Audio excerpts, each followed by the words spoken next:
Hello, everybody les amis, salut, c'est Sébastien sur Actualia en YouTube et www.actualia.fr.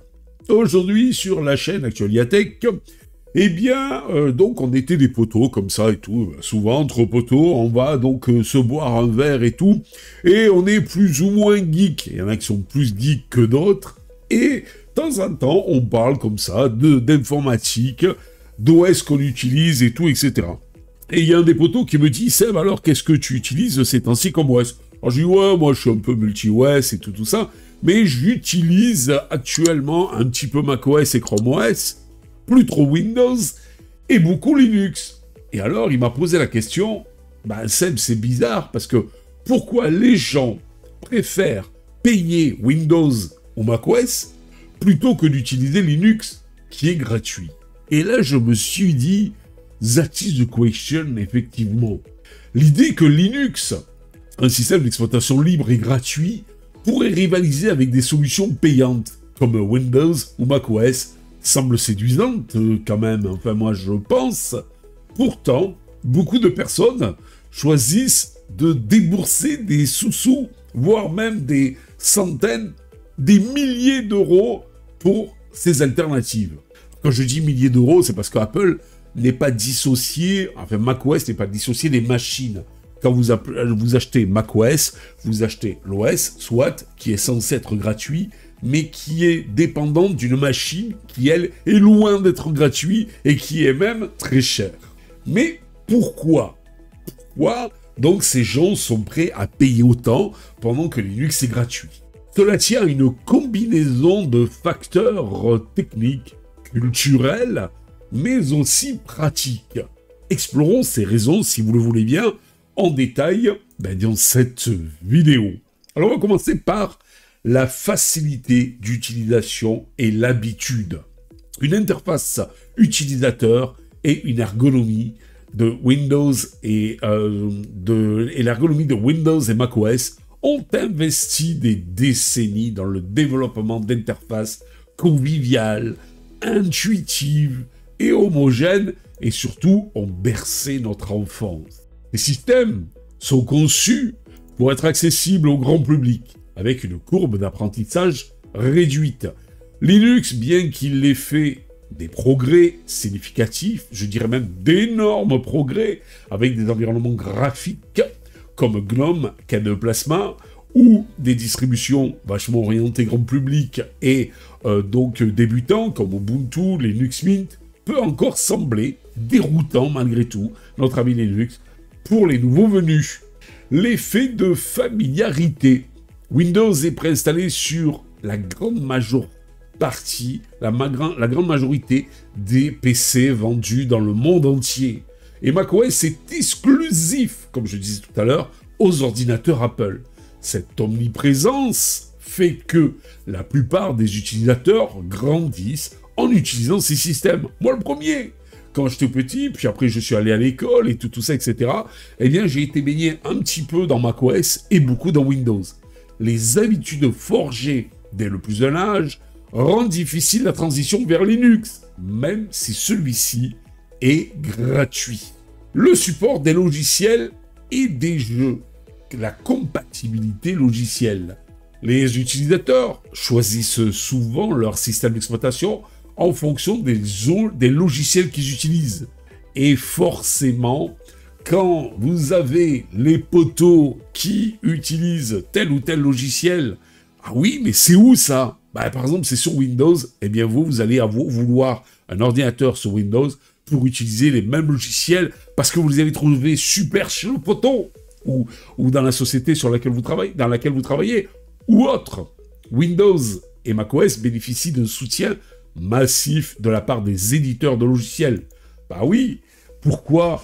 Parce que ces éditeurs de logiciels privés sont là pour faire de la monnaie, vous voyez par là de l'argent, et donc automatiquement ils s'intéressent aux OS les plus utilisés. Et dans leur tête se disent la chose suivante: si ces personnes sont prêtes à payer pour avoir un super OS comme macOS ou Windows, eh bien donc ils seront prêts à payer aussi pour nos logiciels super.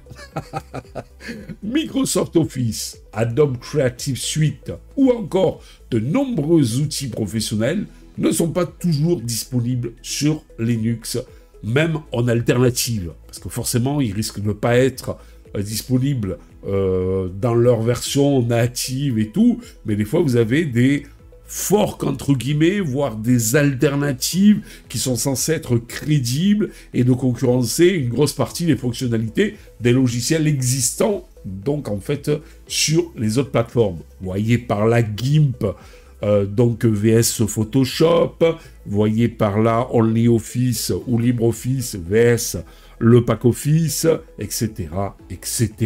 Bien que des alternatives, donc, comme je viens de vous parler, existent, elles n'offrent pas toujours le même niveau de fonctionnalité ou de compatibilité. Il y en a beaucoup qui m'avaient dit à l'époque, mais Seb, pourquoi tu utilises OnlyOffice? Il y a LibreOffice. Eh bien, il est arrivé d'avoir des problèmes de rendu avec, par exemple, des fichiers Word dans LibreOffice que j'avais pas, ou pratiquement pas, avec OnlyOffice, qui, je vous rappelle, en version desktop standard, est totalement gratuit aussi et étant natif chez notre ami Linux. Les jeux vidéo. Linux a longtemps souffert d'un manque de prise en charge des jeux vidéo. Bien que des initiatives comme Proton via Steam aient amélioré la situation, une majorité des jeux populaires fonctionnent mieux sur Windows. Les joueurs préfèrent donc payer pour un système qui répond à leurs besoins. Alors ça, c'est de moins en moins vrai maintenant. On a vu que des logiciels Windows, pourtant en natif, dans certains cas, certains logiciels fonctionneraient mieux, un petit peu mieux sur Linux que sur Windows. Donc ça commence à s'améliorer. Et grâce à Steam, vous pouvez avoir de plus en plus de logiciels Windows disponibles seulement sur Windows à l'époque, qui sont maintenant compatibles sur Linux. Au passage, je tiens à signaler que macOS est le plus pauvre des OS dans le domaine des jeux. Si vous voulez jouer, Windows est incontournable, Linux commence à être un challenger, et à côté, vous avez macOS, qui, il faut dire ce qui est le plus pauvre des OS dans le domaine des jeux. Mais là aussi, Apple voudrait changer la donne. Mais pour le moment, c'est pas gagné. Le matériel de soutien. Le soutien de matériel. Windows et macOS offrent une meilleure prise en charge du matériel. Alors, pour macOS, c'est normal, puisque macOS gère autant le hardware que le software, vous voyez par là le côté matériel que le côté logiciel, donc tout est optimisé pour bien fonctionner, il n'y a pas de souci. Windows, par contre, offre lui aussi une meilleure prise en charge du matériel. Pourquoi? Parce que quand un fabricant sort des périphériques et tout, etc., première chose qu'il fait, il fait un driver sur Windows, l'OS le plus utilisé dans le monde entier, tout simplement. Donc les fabricants d'ordinateurs et de périphériques, les imprimantes, les webcams, scanners, etc., développent souvent des pilotes spécifiquement pour ces systèmes. Linux, bien qu'il soit compatible avec de nombreux matériels, grâce à ces pilotes open source ou pas, peut nécessiter des ajustements manuels, ce qui est un petit peu dissuasif pour les utilisateurs non techniques, ceux qui ne veulent pas s'embêter avec des lignes dans le terminal, de commande dans le terminal et autres. La perception de la qualité, valeur perçue. Il existe un biais psychologique selon lequel un produit payant, c'est souvent ça dans la tête des gens, est souvent perçu comme le meilleur, bien meilleur qu'un produit gratuit. Windows et macOS sont associés à des marques de confiance, Microsoft, Apple, tandis que Linux est parfois vu comme un système amateur, voire même expérimental. Il est vrai que Linux, c'est pas une seule boîte. Voilà, imaginez-vous que demain on vous dit Linux c'est Red Hat, donc vous associerez Linux à Red Hat, et déjà vous direz, bon ben voilà, c'est une grosse boîte d'informatique et tout ça, ça améliorerait l'image de marque, cette valeur ajoutée, cette valeur de confiance, cette valeur qualitative. Mais là, Linux, ça peut être Linux Mint, qui est une team complètement à part, ça peut être, Ubuntu, qui est une petite société, enfin une société quand même grosse, qui s'appelle Canonical. Ça peut être Fedora et Red Hat, donc qui est apparenté à Red Hat, plus ou moins. Ça peut être SUSE Entreprise, qui est donc SUSE. Ça peut être Debian, qui est un truc complètement communautaire. Donc il n'y a pas de société derrière. Vous voyez, c'est la folie. Et même ça peut être une toute petite team dans son coin qui s'amuse à faire sa petite distribution avec de petits codeurs, voire même une personne toute seule. Linux, c'est ça, en fait. Et c'est pour ça que ça a tendance à exposer une image parfois amateur, voire même expérimentale. Voilà, parce que toutes les distributions ne sont pas égales, et certaines sont bien meilleures que d'autres, sont bien mieux finies, sont bien plus simples d'utilisation, etc., etc.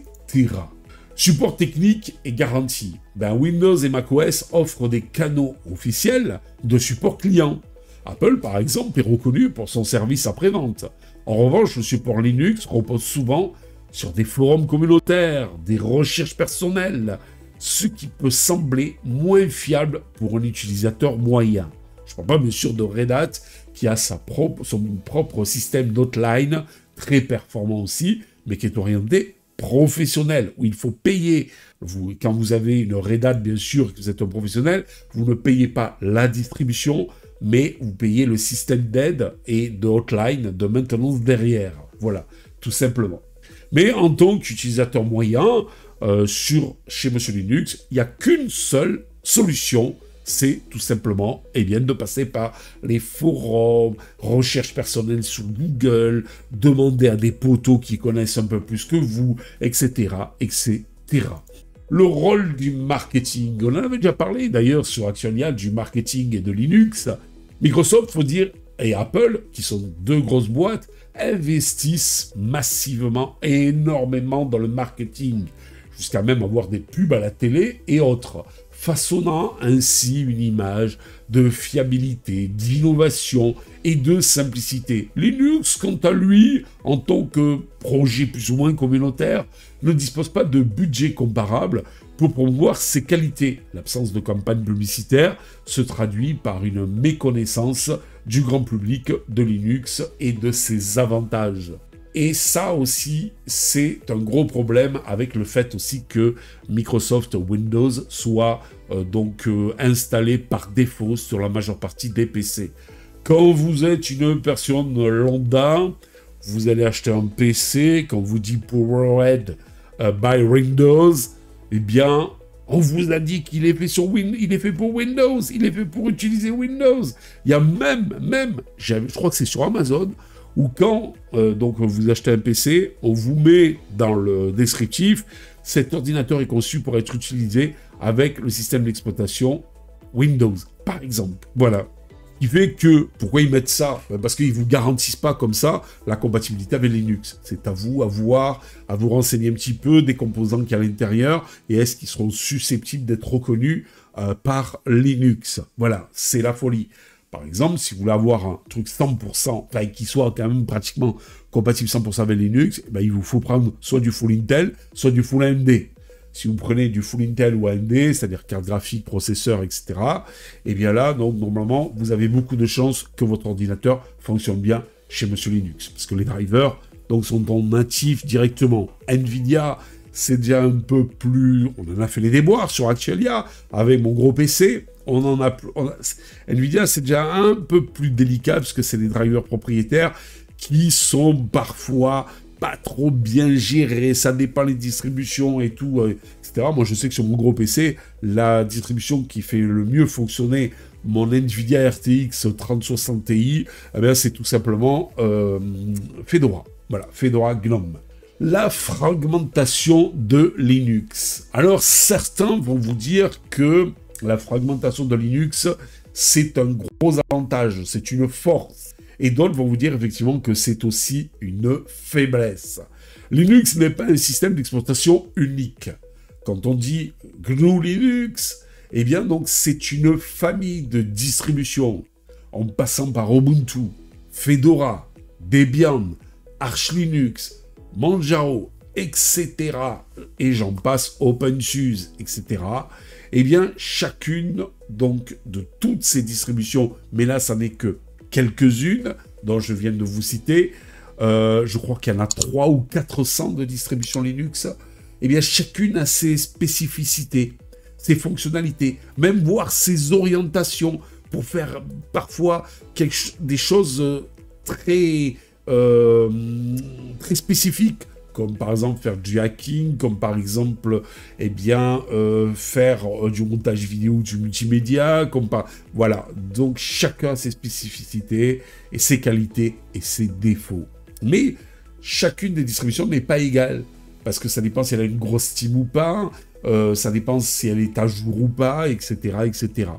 Donc, cette diversité, bien que bénéfique, entre guillemets, pour les utilisateurs avancés, peut dérouter, eh bien, qui? Les nouveaux venus, les débutants. Le débutant qui va arriver sur le GNU Linux et qui va dire « Mais qu'est-ce que je dois prendre comme distribution ?»